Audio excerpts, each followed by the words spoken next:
Sabay-sabay na isinagawa ang tree planting activity ng iba't ibang tanggapan ng National Irrigation Administration o NIA, Upper Pampanga River Integrated Irrigation Systems, UPRIS, nitong July 5, 2024.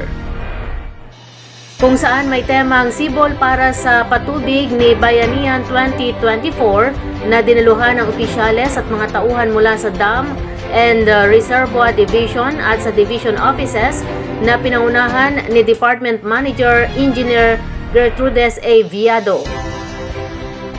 Ang aktibidad na ito ay isinagawa ng iba't ibang tanggapan ng NIA sa buong bansa, batay sa ilalim ng National Greening Program o NGP at sa paggunita na rin sa pagdiriwang ng ika-61 anibersaryo ng NIA ay idinaraos taon-taon ng ganitong gawain bilang pagsuporta sa Executive Order EO 23 Series of 2011. Ang EO 23 ay nagdideklara ng moratorium sa pagputol at pag-aani ng troso sa natural at natitirang kagubatan at paglikha ng Anti-Illegal Logging Task Force at Executive Order 193 Series of 2016 ang pagpapalawak ng NGP na magre-rehabilitate sa lahat ng natitirang unproductive, denuded at degraded forest lands na tinatayang nasa 7.1 milyong ektarya mula 2016 hanggang 2028.